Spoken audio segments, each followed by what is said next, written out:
Bible makes it clear that when Jesus came into our world, he did not come to immediately judge the world or abolish the law and prophets, nor did he come to be served. So what was the purpose of his incarnation? We'll find out today on Truth for Life Weekend. Alistair Begg is concluding a series he's titled, Who is Jesus?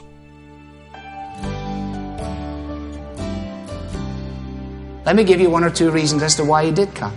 Number one, he came to do his Father's will. Secondly, Jesus came to fulfill the Scriptures. This is another way of saying essentially the same thing. He was the one promised in the Old Testament. John chapter 6, and it's important to know the Gospel of John if we're going to speak meaningfully to our friends. John 6:14, after the people saw the miraculous sign that Jesus did, they began to say, surely this is the prophet who's to come into the world. He came then to do the Father's will. He came to fulfill the Scriptures. Thirdly, he came to make the Father known. He came to make the Father known. John 1:18, no one has ever seen God, but God the only Son who is at the Father's side has made him known. Has made him known. This is the great message of Christianity, you see. It is not that Christianity, along with all the religions of the world, is involved in some great cosmic search for deity and for God. That is a good starting point, and we want to start there with our friends in the bookstores. I love to go in booksellers and just stand beside the people who are looking honestly, longingly, expectantly at all these books about angels and spirits and the future and all of that. And I just want to stand there and say, excuse me, are you really interested in this stuff? And it's wonderful because they've given you little seats now where you can sit down and you can get coffee. You have to pay for it, but you've got the whole thing right there. And you go in and say, hey, I don't suggest you do it with girls if you're a guy or vice versa. But there's an opportunity. They're not standing there by chance. There is none that seeketh after God, no, not one. And if they have an interest in spiritual things, we have an answer for their spiritual questions. And if we're not bold enough to address it and to say the reason that Jesus came was to make the Father known, then they will be left up the sidelines of all the literature that is available to them. I was listening on the radio this morning. Somebody was preaching a sermon, and in the course of the sermon, this individual says to the group, he says, and then by this means, he says, we will come to the fullness, the great fullness, which is the benefit of getting in touch with our own spirituality. And so I switched the radio off to think about that for a while, and also because I'd had enough of it. And I said to myself, what in the world does that mean? The great fullness which comes from getting in touch with our own spirituality. It's kind of high-sounding, isn't it? It appeals to the intellect. It appeals to some kind of pseudo-intellectual, visceral combination within us. It's sort of like Zen Buddhism or something. Saying, well, I'm getting in touch with my spirituality. Yeah, but what does that mean? Don't give me that in touch with your spirituality. Tell me what it means. I want to talk to you about it. I want to understand it. I want to find out about it. Tell me. And when we've listened, then we can talk. But until we've listened, we shouldn't be so quick to talk. But when we talk, we're going to tell him. The quest is not to somehow penetrate spirituality. The wonderful news is that in the baby in the manger in Bethlehem, God, the creator of the universe, has invaded our time-space capsule, and he has come looking for us. And if you are really looking for him, boy, do I have a story for you. Fourthly, he came to save sinners. Now we're at the heart of the matter, you see. Matthew 1:21. You are to give him the name Jesus because he will save his people from their sins. Paul sums it up to Timothy in 1 Timothy 1:15. He says, Christ Jesus came into the world to save sinners. I like that. Cut to the bottom line. Give me the bottom line. Here's the bottom line. Jesus came to save sinners. And because this was his purpose, he spent time with them. And he spent time with them to the disgust of the religious establishment. Despite the fact that we have made of Jesus a kind of transcendent, blonde-haired, blue-eyed, nicely dressed sort of individual of our own creation, the projection of our own minds, and we have dressed him up and put him behind little curtains and way back up the chancel and deified him and draped him with lights and all these things.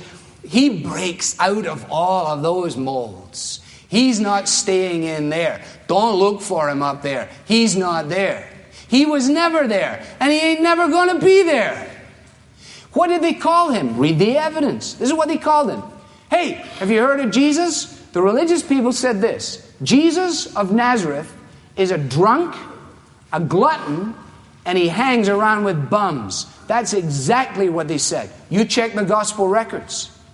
So any idea that we've got of Jesus sort of walking around with all the religious people, it's kind of high-sounding thoughts, it's just a fabrication. We just made it up. 2,000 years of religion has made a Jesus that nobody wants to meet. The average university student says, what's Jesus? You've got him way back there somewhere. I wouldn't even get to him if I could. But if there's a Jesus that comes down here, do you mean there's a Jesus who would come and talk to me in the pub? Yeah.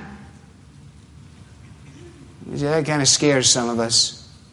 We're never going to be called the friends of tax collectors and sinners because we don't have any tax collectors and sinners as our friends. We're so busy having little happy times for ourselves and scratching each other's backs while the world goes on its merry way. Jesus came to save sinners. And the only way you can do that is hang with sinners. Know sinners.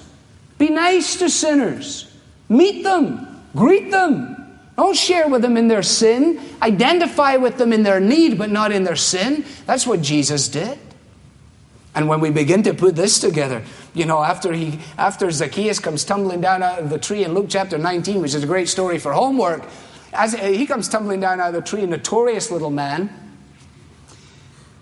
all the religious people can say is, oh man, he's gone to have dinner with a sinner. I mean, why couldn't he come and have dinner with us? I mean, we're nice people. We're religious people. We're reading the prophets. We're fasting. We're praying. We're doing the whole bellywig. And he keeps going in places like Zacchaeus' house. Now, what's the explanation? Because he was fulfilling his purpose. The doctor doesn't go from house to house of well people. He goes from house to house of sick people. When the doctor does his morning rounds, and the staff nurse in the British context at least carries the outline of things, she stands at the end of the bed and she says to the doctor, this is Mr. So-and-so, and he's had a wonderful night, he's doing well, and he's probably going to be discharged within the next 24 hours. The doctor says, good morning, I'm glad to see you're doing well. And he just carries on. There's no reason to spend a lot of time with this chap. He's over the hump. He's on his way. They go to the next bed and the fellow's all tubed up. They bring the curtains around them and the doctor goes in and he gives himself to them. That's what Jesus is doing. So, the people who say, well, Jesus was just some kind of high-minded reformer, or he was a gentle philanthropist, or he was some kind of altruistic social worker. No, he wasn't. I'm sorry, no, he wasn't. And you can squeeze out of it by saying that he was. Because he wasn't.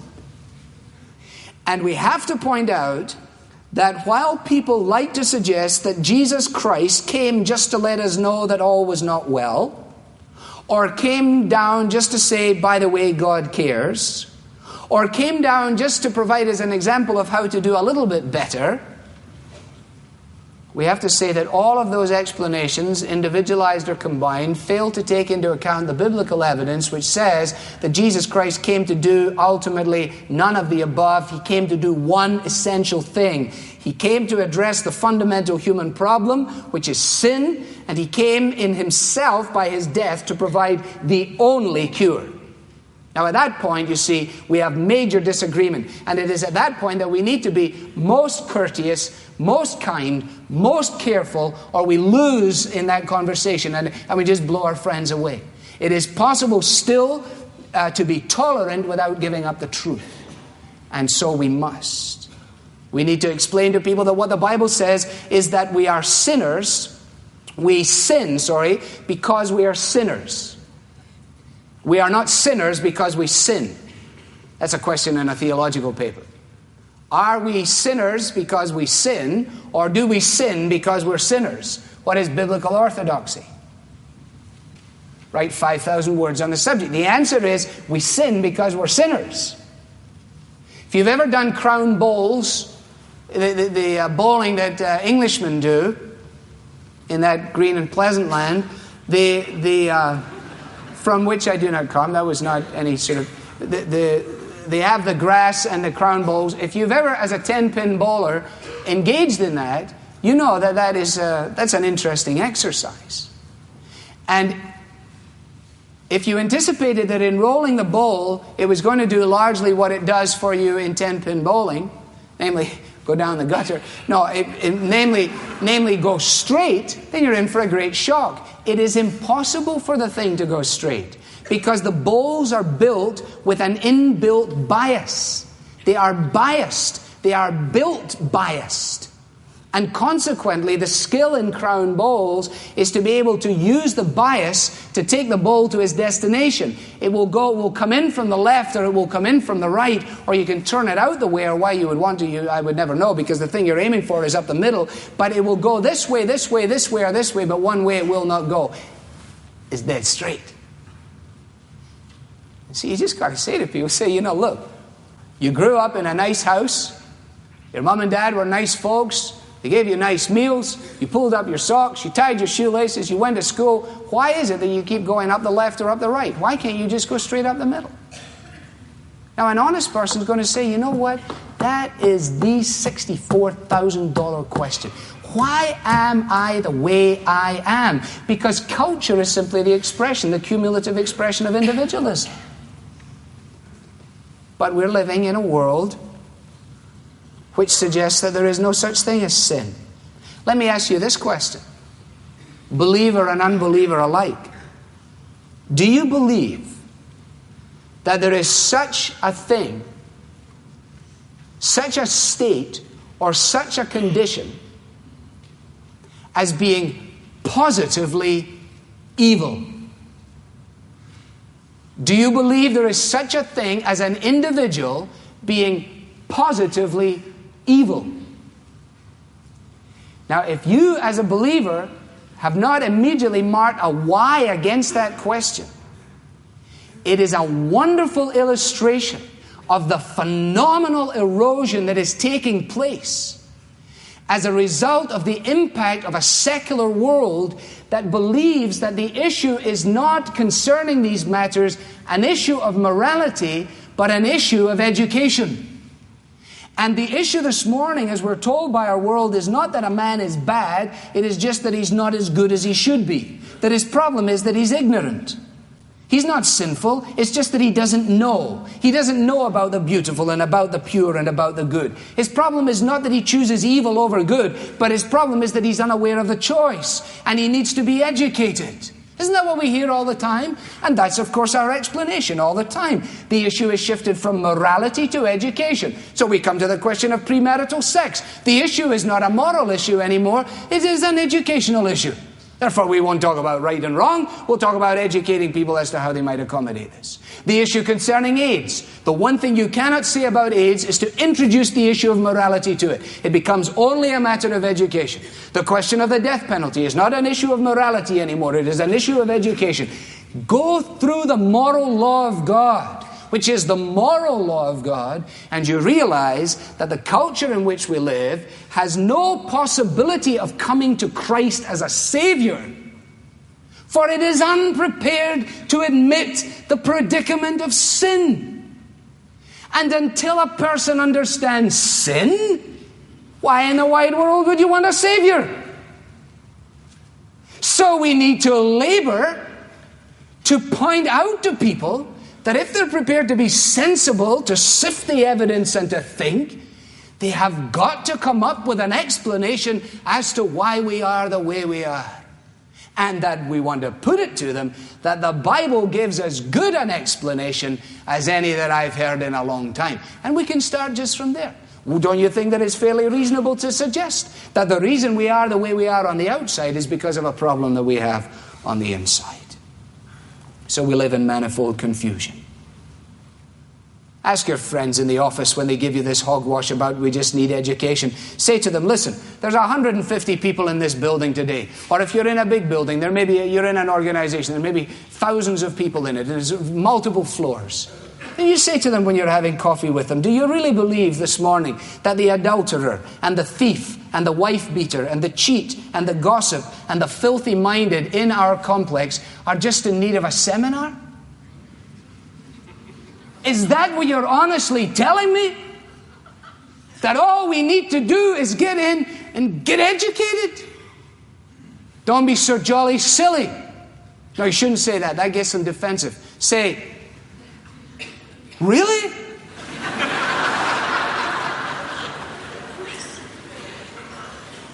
You see, that kind of approach denies the existence of conscience. And people want to deny the existence of their conscience. That's why they want a fancy name for adultery. So when they drive in their car, they don't want to hear it sounding in their conscience. Adulterer, adulterer, adulterer, adulterer. They want to have it People magazine style. They want it to be education, not morality. Or says somebody, I don't like the diagnosis. It sounds cruel. It's unkind. Listen, it's the key to a lifelong cure. That's the last thing I want to say. I say to the person to whom I was speaking, Jesus came to fulfill the Father's purpose. He came to reveal the Father. He came to die. And He came in order that we, in recognizing His death, may find life. The interesting thing is that in Mark 8:31, we read, for this very reason I came to this hour. Actually, that is John chapter 12. Jesus, in looking at the cross, He says, for this very reason I came to this hour. You think about it, biographies don't spend a lot of time on their subject's death. You get a 900-page biography, there might be 4 or 5 pages that have to do with a person's death. I mean, what are you going to say? He was born here and he lived there and he went to this school and he did all that. Hundreds of pages, hundreds of pages, hundreds of pages. And then he again said, and then he was 74 years old and he died. Well, you're not going to write 100 pages on that, right? I mean, what is there to say? George Bernard Shaw was right. The statistics are in. 1 out of 1 dies. Big deal. But you turn to the biography of Jesus Christ and 33% of His biography is given over to His death. 1/3 of all the material written about Jesus has to do with His death. 1/3 of the material has to do with the final 6 or 7 weeks of His life. That's an interesting emphasis, is it not? The evidence seems to suggest that it is vital. John Stott says the hour for which Jesus had come into the world was the hour in which He left it. So we need to say to people, until we see this little cradle in terms of this cross, we'll never understand it. Until we realize that Jesus on the cross was bearing sin, was taking our place, was suffering the punishment that was due us because we are cheats and thieves, and because we have dirty minds, and because we go our own way, that Jesus on the cross was doing all of that. We never understood the Christmas story. Oh, says somebody, that's good. Fine, thanks. Got it. Wrote them all down. Got them all fine. Beautiful. I know 4 reasons why He didn't come, and I know 5 reasons why He did. Thanks for telling me that. I actually believe that what you said is true, and I actually believe that it is very important. So, thank you very much, and we must have coffee again sometime. The person walks out of the place and says, guess what? I'm a believer. I'm a believer. The guy hit me with 9 things. 4 reasons why He didn't come, 5 reasons why He did come. I bought every one of them. I believe every one of them. I'm a believer. Well, you're a believer in one sense. You've given intellectual assent to certain truths. You're a believer like the devil's a believer. Because he is absolutely orthodox in his view of why Jesus came. He knows the 4 reasons why He didn't. He knows the 5 reasons why He did. And he's not in any doubt about any one of them. So is it sufficient to believe just the way the demons believe? Simply to intellectually acknowledge it? Absolutely not. So is there another step? The vital step. Alexander Fleming, a Scotsman, discovered penicillin. It was first used in Radcliffe Infirmary in Oxford.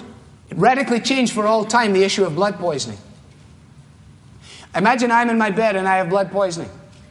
Somebody comes and places a bottle of penicillin right here on my bedside table within arm's length of me and says, listen, that's penicillin. And I say, I believe it. And the person says, furthermore, the penicillin is the cure for blood poisoning, which you know you've got. And I say, I believe it. But I'm going to die of blood poisoning, despite all of my belief, unless I personally take that which is held out to me as the cure for my predicament. You see, I don't think Sunday by Sunday I am laboring to convince a group of radical atheists that are coming within the walls of Parkside. I don't think that I am addressing a group of people who are, quotes, unbelievers when it comes to assent to certain basic elements of the faith. But I do believe that regularly I am addressing a group of people who will die in their sins at arm's length to the cure. Because you have never, ever personally come to accept Jesus Christ and His offer of salvation. Some years ago in Edinburgh, when I was there as an assistant minister, a 69-year-old woman from the Grassmarket in Edinburgh, which is a kind of seedy area where people hang out. The lady who essentially lived there as a bag lady was brought before the magistrate's court, and she was charged, as she'd been charged many times before, as being drunk and incapable. The magistrate looked at her and he said, in order that justice must be done, I have to fine you, the statutory fine. The lady, of course, was penniless, and offering this information, which was no surprise to the magistrate, she then became the recipient of the news that in the absence of the finance, she must spend the time in the cells and she would be imprisoned. And so she was taken by the bailiff, she was taken out and down into the cells, and it was Christmas. This is true, this is not a fabrication for effect. Taken down into the cells. Within an hour, she was released. The magistrate, when he conducted the business of the day and concluded, went down into the cells, having paid the woman's fine and made possible her release. In a far more wonderful way, Christ in His coming and in His death has paid our fine and made possible our release. Dear ones, why would you ever want to stay in bondage with such an offer of liberation?